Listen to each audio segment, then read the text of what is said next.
Alrighty, I'm not sure if you guys can see my face. Hopefully got the camera figured out correctly. My name is Josh Jenkins. Thank you for the intro there. I'm the R&D manager at Scientific Anglers, which kind of means I'm responsible for all the product that we put out. Also happen to be the president of a local TU chapter here, albeit much smaller than what you guys have, which is great to see, but still a great organization to participate in. Scientific Anglers has been in business for nearly 80 years, and we've always made our fly lines in Midland, Michigan, which is where I'm based now. If you're familiar with the area, it's kind of right in the middle of the state. It's an excellent place to be based. We got all kinds of different freshwater fish that we can chase to test product. And when that doesn't work, I can try to convince my boss to send me somewhere warmer. This is a presentation that I've given a few times. Some of you may have seen it before. Fly lines, especially before I started at Scientific Anglers, were kind of a mystery to me. It was something that was sort of an enigma. You take this string, it's kind of small diameter, apparently it has a taper to it, but it's kind of hard to see. And how do you correlate this to how it affects your fly fishing? So hopefully at the end of this presentation, you'll be able to look at one of our fly line tapers and kind of determine what that fly line was designed to do. Is it okay if I touch your laptop? So this might have to be a bit rhetorical, but what is the key difference between fly fishing and spin fishing? The main difference between spin casting or traditional fishing is that in that case, you're casting a lure that has a significant amount of weight. So you're throwing something like, a spinnerbait or a plastic worm or something, and you're actually relying on the weight of the lure itself to load the rod and make the cast. By comparison, in fly fishing, generally we're throwing flies that are essentially weightless. So there's not enough mass there to load a rod and make a cast. And so what we're doing is we're actually casting the weight of the fly line instead. And because of that, in my biased opinion, of course, fly line is really kind of the differentiator for fly fishing. It is what makes fly fishing what it is. It's how we differentiate it from any other kind of fishing in the world. If you think about it, you could maybe throw a fly line on a spinning reel and cast it on a spinning rod and it would work okay. But if you took a fly and you tried to cast it with just monofilament, it's not going to work out very well. So I've taken this presentation, I've broken it down into kind of two major categories. The first being construction, or how the fly line itself is made. All modern fly lines, especially everyone that I'm aware of, starts with what we call a core. And we have a few different varieties of cores at SA, 3 to be exact, and they're for different temperatures and different applications. But really, they all serve the same purpose. The piece of the fly line that you interact with when you're fishing, what we call the coating, isn't very strong. And you have to have something that runs through the center of the fly line to give it strength. It's sort of a substrate that gives the inherent strength to the fly line. And that's what we call the core. And the strength will vary with the size of the fly line generally. And then also the stiffness will vary. And I'll come back around to that, but that comes into play whenever you consider what temperature you're going to be fishing the line in. Over top of the core, at Scientific Anglers, at least, we use a proprietary primer that helps with adhesion between the core and the next step, the coating. If you don't have a really good bond between the core and the coating, you can't make a very durable fly line. And so we put a lot of effort into the primer. It's not something that a lot of anglers are aware of, but it's a huge deal for us. And then over top of those two components, we apply the coating. And the coating is actually the tapered portion. We start with a base plastic, and we can add a bunch of different things to it. We can add microspheres to reduce the density to make the line float. We can add tungsten powder to change the density, increase the density to make lines sink. And depending on how much we add of either of those, we can get different properties. We can get really high floating lines or really fast sinking lines. It just kind of depends on the ratio of those additives to the plastic. And then we can also add things like pigment to identify different areas of the fly line. And finally, slickness agents to help them shoot through your guides, make them more hydrophobic, make them stay cleaner longer, things like that. The combination of the core and the coating are going to kind of determine how stiff the end fly line is. And you really want to match that stiffness to the temperature that you're going to fish it in. If you can imagine, if I'm fishing down in the Keys in Florida and it's 100 something degrees, what I want is a line that's fairly stiff, that has sort of a harder coating to it, because otherwise it's going to get limp, it's going to tangle too easily. It's going to start feeling sticky in the guides as well. And then on the opposite side, if I took that same tarpon line and I tried to go fish on a trout stream in the middle of February, it's going to look like a telephone cord. It's going to have coil memory like crazy. It's not going to be very fun to fish. And so in that case, we actually use a more supple core and a supple coating. And those two combined give us a more supple fly line with less memory. Generally, there's a lot of gray area here. It kind of depends if you're fishing from a boat or if you're fishing in the water itself, if you're wading. But the crossover for a true cold water line and a warm water line for me is about 60 to 70 degrees. It's probably similar for you guys. If any of you are bass anglers here in Michigan, in the heat of the summer, I'll actually switch to a tropical line and use that for targeting bass locally. Any questions on construction before I move on?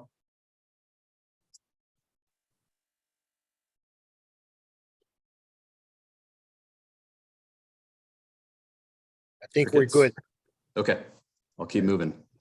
Okay, so that was the construction of the fly line, and that's pretty much the same for all of all the products that we offer. The real differentiation is going to be your slickness additives and the stiffness. The taper profile is sort of what determines how the line casts and how it delivers a fly. So I've got two examples here of taper profiles that you could find on the web or in Scientific Anglers catalogs. They're a little bit different. Hopefully you can identify that. But hopefully through the course of the next few slides, we'll be able to come back to this slide and sort of determine, based on these images alone, what they were designed to do. So single-handed fly lines sort of fit into two general categories. It's either a double taper or weight forward. They're made up of pretty much the same components, with the exception of the running line. A double taper has a rear taper closest to the reel, and any portion in between that's level, it doesn't change diameter, we call it belly. And then on the end closest to the fly, we have what we call the front taper, where it tapers down to a tapered leader, the butt of a tapered leader. If you have a complex taper, you can sometimes have multiple tapers and multiple bellies, but generally anything that's tapered is called a taper. And if it's close to the fly, it's called front taper. And anything that's level is going to be called a belly. Weight forward is pretty much the same, except for we have the addition of a thin diameter running line on the reel side. And about 90%, maybe 85% of the fly lines that we sell in the course of a year are weight forward lines these days. When sort of at the advent of fly fishing lines specifically, double tapers were pretty popular. I think it was kind of more of it was a factor of converting from silk lines. I think when silk lines were made, it was easier to make a double taper than it was to make a weight forward line. And so that sort of carried over for a while, but the vast majority of lines we sell now are weight forward.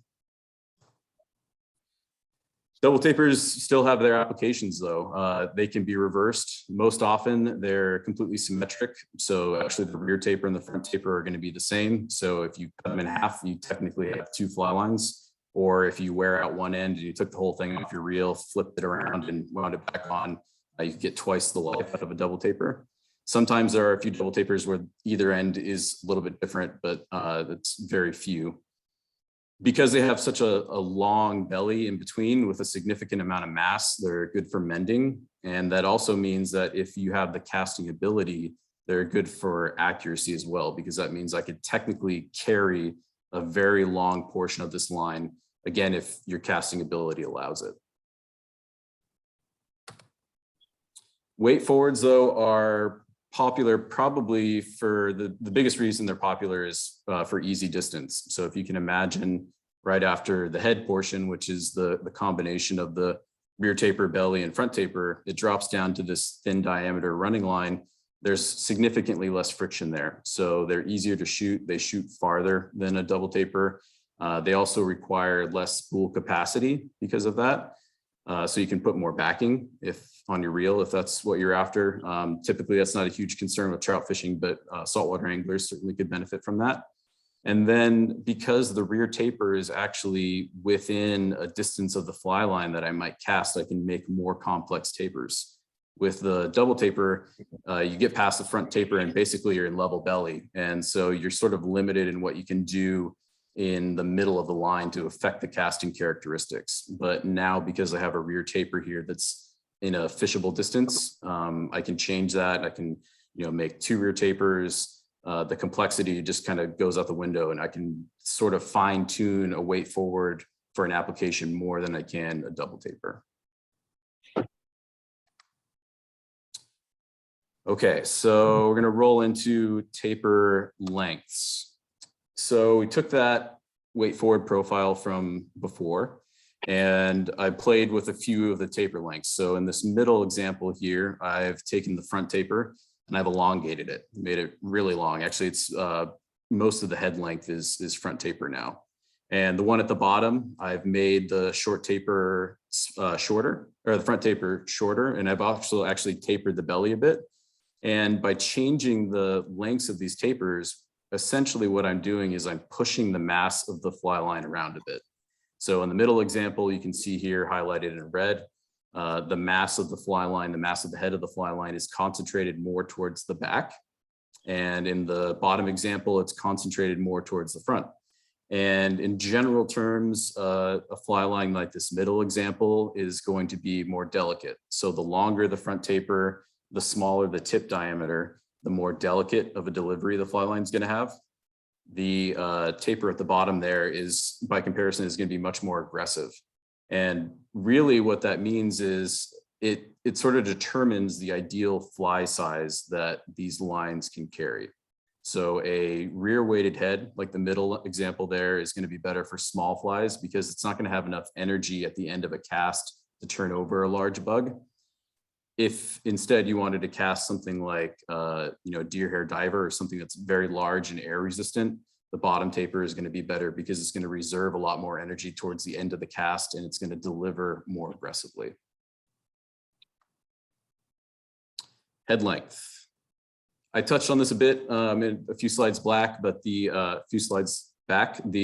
head length is basically the combination of any front tapers, any bellies, and any rear tapers. So in the example of a weight forward line, it's anything except for the running line. And the head is sort of your metric for how much of this line can be easily false casted.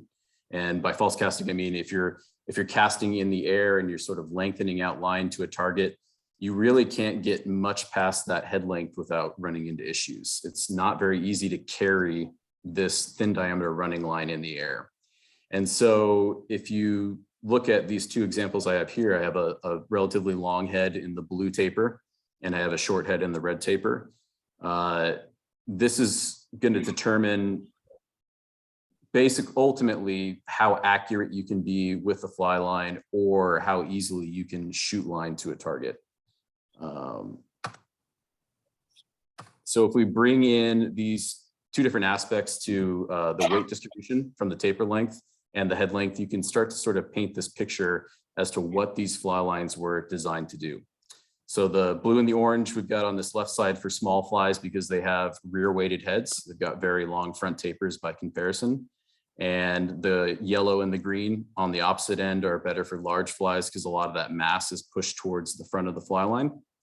But because we have this extra complexity of the head length now, the blue and the green are going to be inherently more accurate because if I have the ability to cast that far, I can technically carry a fly out to my target further, right? So if let's say I have a trout rising at 50 feet and I have one fly line that has a 50-foot head and one fly line that has a 30-foot head.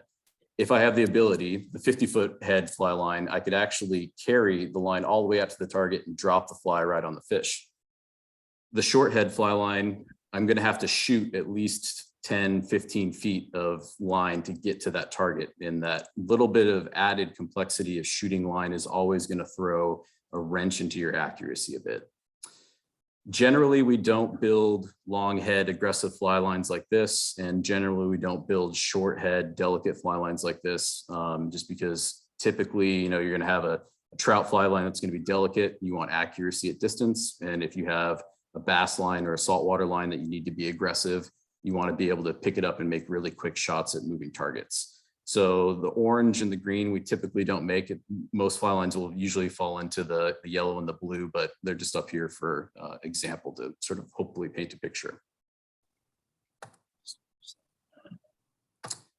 And finally, weight. So you're probably familiar if you purchased fly lines in the past that they're rated by a weight system. And generally what you're going to do is you'll pick up a box and it'll say something like 5 weight or 6 weight or 7 weight. And you use that identification to match it to whatever fly rod that you want to cast it on. We have an industry trade association called AFTA, and they set the standard for fly lines. Basically says that if I took the first 30 feet of a fly line, cut it, coiled it up and weighed it, that's going to determine what the line weight of the fly line is. You can see here though that because we occasionally make fly lines with head lengths that are longer than 30 feet, you can have extra mass behind this head. And because of that, we have to understand that fly rods can actually handle a large range of fly line weights. We make a product called the Mastery Expert Distance, which is kind of the standard for casting competitions. It's got, I think, 75, 80 foot head. And if I had a 5 weight Mastery Expert Distance and I was carrying 70 or 80 feet of that line, it would actually be closer to about 10 weight in weight, just of the weight of the fly line outside of the rod tip. And I can cast on a 5 weight. Most competition casters actually cast it on an 8 weight. So my point is that a fly rod can actually has to be able to handle this huge range of weights. Never are you only going to be casting 30 feet in the course of a day. You might be casting less or more. And so fly rods can actually handle a lot more than most people give them credit for. And because of this, we can actually make oversized lines. So we'll take a 5 weight line. If you picked it up, it would say 5 weight on it, but it would actually be a half size heavy. Generally, a general purpose trout line anymore, most of the ones that we sell and even our competition sells are going to be a half size heavy. So if you picked up a 5 weight MPX or GPX, it's actually really a 5.5 weight. And we can use these oversized lines to sort of tackle issues that we come up against as fly line manufacturers. If you're casting mostly less than 30 feet, you might need more mass because you're never going to have the full AFTA length. We do this with lines that are designed for creek fishing, for example. If you're in a creek fishing scenario and you're only ever casting 15 or 20 feet, you need to have a little extra mass to get it to be more equivalent to an AFTA length line. If you're casting larger, more air resistant flies, an overweighted line is always going to do that better than an underweight line for the same taper. And then we can also use it to sort of tame the fast action nature of modern rods. If you get into these ultra fast action rods, sometimes they're difficult to cast with a true to weight line, especially if you're not a super experienced caster. And so by putting a oversized line on that fast action rod, we can actually tame the action a bit and make it easier to cast for most people. So if we come back to the 2 taper profiles from before, let's take some of these points and try to compare them. So the one up top here, I've got a relatively short head. It's barely beyond the AFTA standard of 30 feet. It's about 34, 33. So because it has a short head, I know it's going to be good for shooting flies. It's probably not going to be all that great for carrying line, especially considering that the rear taper or the transition from the head down to the running line is so abrupt. It also has a second belly towards the fly that's even larger, which means that there's more mass pushed towards the fly. And because of that, it's going to be more aggressive. And so it's probably going to be better for large or air resistant flies. And then I also happen to know that this one is overweighted. This is our Titan taper. And so that also kind of falls into the large air resistant fly category. By comparison, the taper on the bottom here has a longer head. It's nearly 45 feet. And because of that, I know this is probably going to be inherently more accurate. It also has a more exaggerated rear taper. So the transition from the belly to the running line is going to mean I can carry this easier. It's not going to get quite as wonky if I try to get out at distance. And it has a very long front taper. It's nearly 22 feet. And because of that, I know it's going to be more delicate and probably better suited for small flies. So in this top profile, you have something that would be better for bass fishing, saltwater fishing maybe. And then the bottom taper is going to be probably better for like a dry fly purist, someone who wants to throw, up to maybe a size 10 and not really beyond. That's all I got. Hopefully I didn't run through that too quickly. If you guys have any questions, I'm sure, I think Eve, maybe you could repeat them in the microphone so I could hear them. But if you have any questions on Scientific Anglers products or technology, even outside of taper design, I'd be happy to answer anything. All right, if anyone has any questions, we'll bring the microphone over to you. Josh, can you hear? Yes. All right, perfect.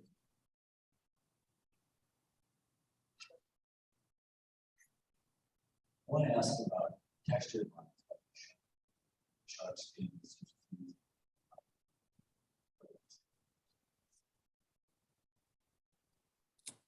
Is that just a general question about textured lines? Yes. Okay. Yeah. So we pioneered textured lines. It predates my time here, so I'm probably going to get the dates wrong, but I think it was probably nearly 20 years ago.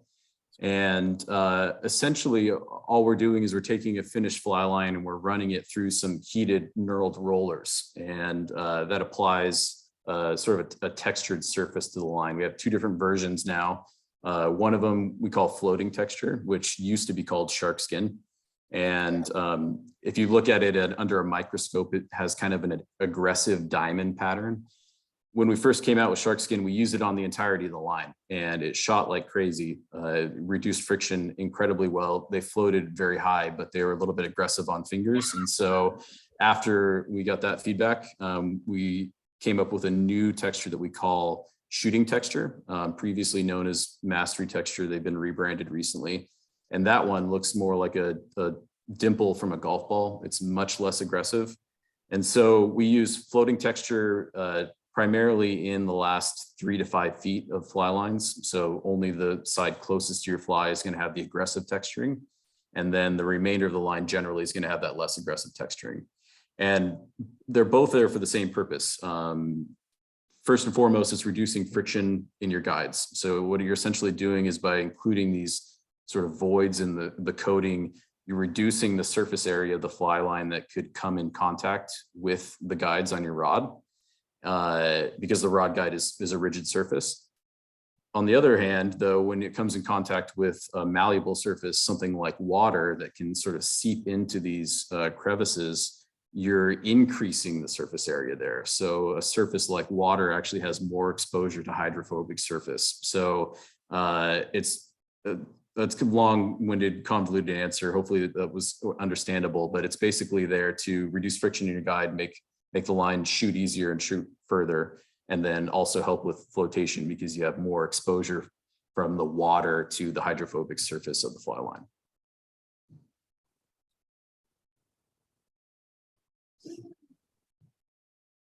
Other questions?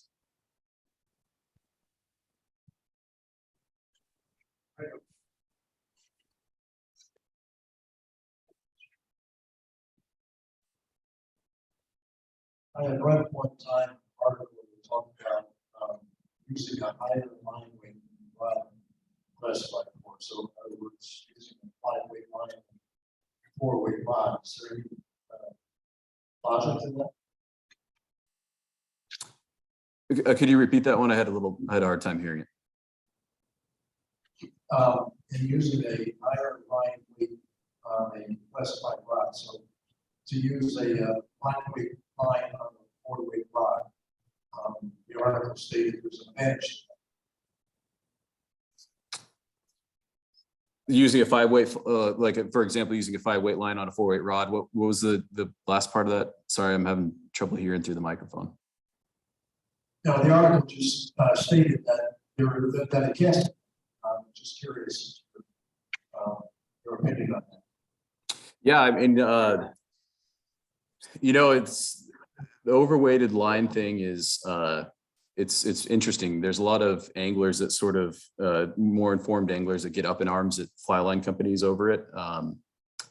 It was kind of a reaction on the fly line industry's part to fast action rods. The issue is that these rod manufacturers came out with fast action rods, launched it. It was sexy marketing. People bought into it.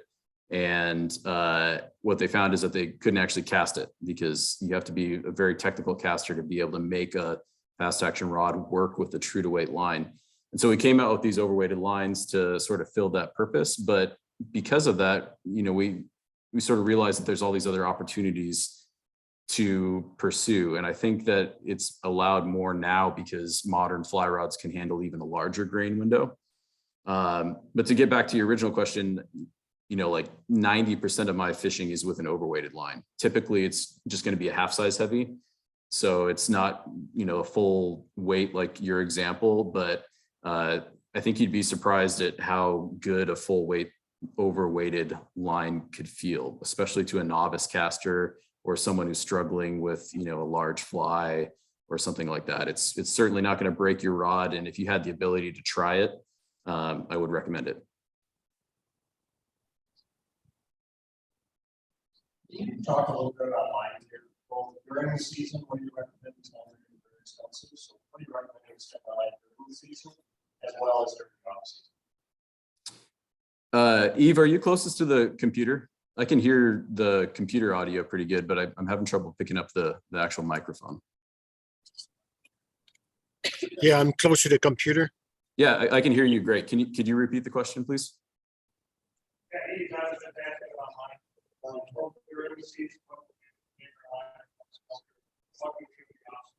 So line care about fly line during the off season and during the season. What recommendation do you have?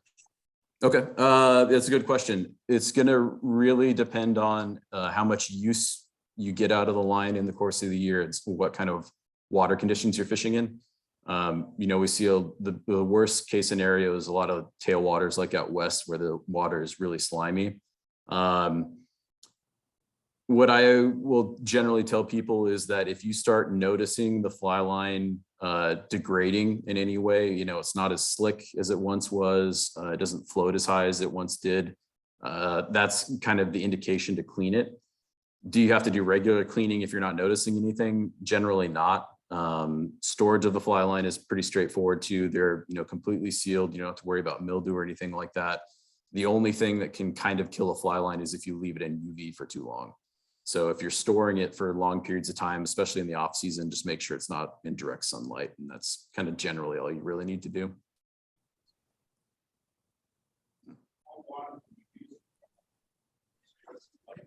The question is, how long can you use a fly line, the life expectancy? Yeah, it's another good question. Hard one to answer. It's going to depend again. I've had guys come up to me at trade shows that say they have a 15-year-old SA line and they're still fishing it. And I look at it and it looks like a 15-year-old line, but they're still using it. To me, a line that's past its life has a lot of cracks in it. So in one of those first slides, the core member of the fly line, especially with freshwater fly lines, is hollow. And if you start getting cracks in the coating, what can happen is you'll get water that will wick through the coating into the core, and it'll actually change the density of the fly line, and usually it'll start to sink.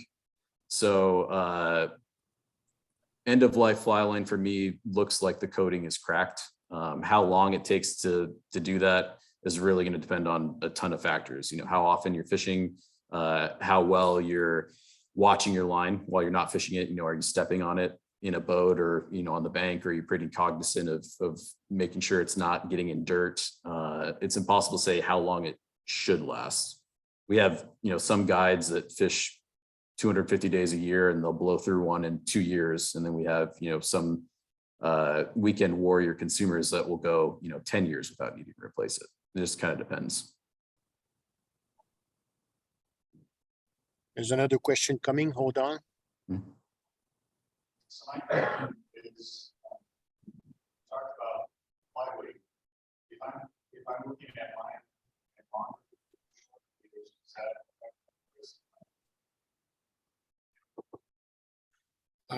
flyweight, longer leaders or shorter leaders, does that affect the choice of line?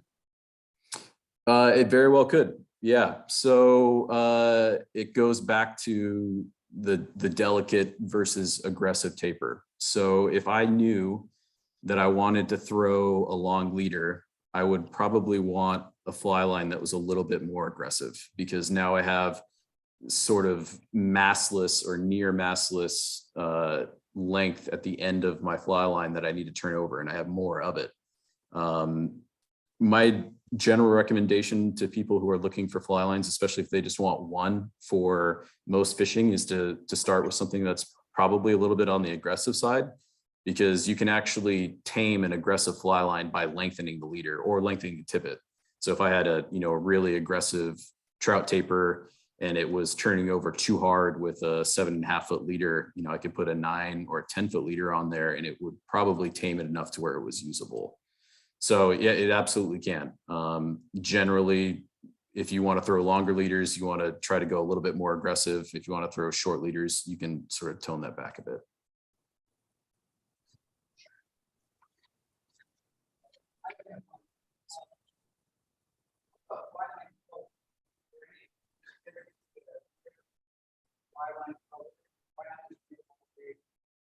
Okay, the question is fly line color. Is there a difference? Fly line color. Did you hear the question, Josh? Nope, sorry. Okay, so the question is fly line colors. So you have all sorts of colors. So is there a better one? And why not making all the same color? Yeah. More sales? Well, it correlates to sales, certainly. But it's really because picky anglers. Yeah. We have some people that claim that you cannot catch a trout on a bright orange line, but some of the best trout anglers I have ever seen have put on a clinic with bright orange and bright yellow lines. Fly line color, I think, is a lot more consumer preference than anything. And that's why we have so many options, because there's some people that absolutely believe, and there are legitimate scenarios where bright line may not work. But we have some consumers that absolutely believe that you cannot catch a fish on a bright orange line. And we have some that love them, and we just have to have the options for everybody.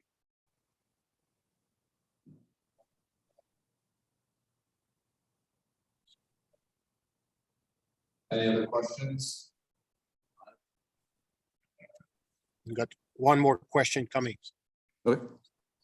So also what you covered was, I took this kind of more on the flow line side, guys have done some kind of different things with solar lines on the sinking line side. Can you talk a little bit about how this taper discussion changes? Okay, so the question is, we've been talking a lot about floating line. What about sinking line, and how that taper discussion plays with sinking lines? Sure. Yeah. So the great thing about taper profiles on fly lines is that the physics that sort of determine how they cast is set, right? I can't change how physics interact with a fly line.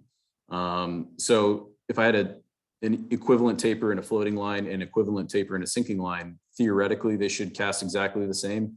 The only thing that you're probably going to notice is that because the sinking line is more dense, it's going to cut through the wind easier. It's not going to be as air resistant. But beyond that, if the mass is still proportioned in the same way, technically a floating line and a sinking line should deliver a fly the same. That said, most of our sinking lines tend to be more aggressive because generally you're not throwing small flies with sinking lines.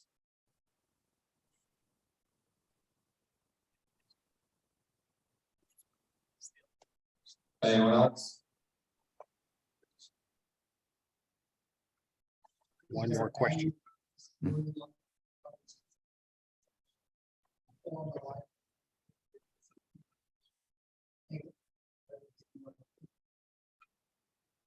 I didn't hear. Can you repeat it?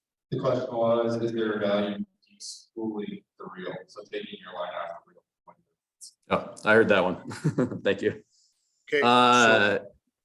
Yeah, no, not really. At least not with modern lines. If you had a silk line or something like that, you do have to take it off the reel after every use to dry it. Otherwise it'll get mildew on it. The only thing that you could maybe save is a little bit of memory, but generally you can, take the memory and stretch it out of the line on the first use. And that would only be assuming that you take the line off and store it in a coil that's larger than the arbor of your reel. But most people leave the fly line on for storage.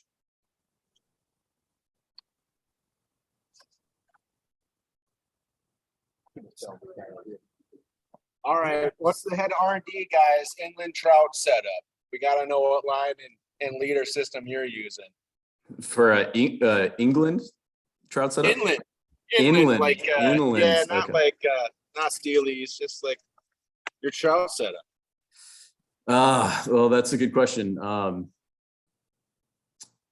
Well, so I'm originally from Idaho, so it's a little bit different now that I'm in Michigan. It's probably similar to you guys out there in that most of our water is fairly small. So I actually use a line that we call the creek trout. It's got a short head on it. It's rear weighted, so it roll casts very well. So I can roll cast tight up against any sort of obstruction behind me, and single hand spade as well. And then it's overweighted, so you could actually throw a decently long leader on it too, if you needed to. That's what I do most of my trout fishing with, because I prefer to fish smaller water. If I'm on the main branch of the Asable for a hex hatch or something like that, then I'd use just a general purpose trout line, probably one that glows if it's at night, but something like our Infinity or MPX will usually get the job done.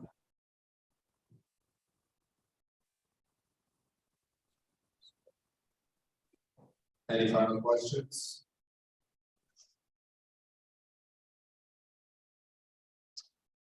All right, it doesn't look like there's anything else, so thank you, Josh, for the presentation.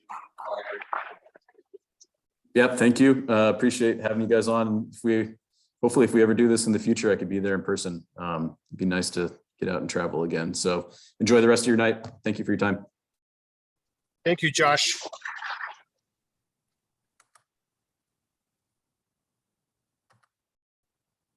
All right, so just two final announcements. One, we just want to say a big thanks to you.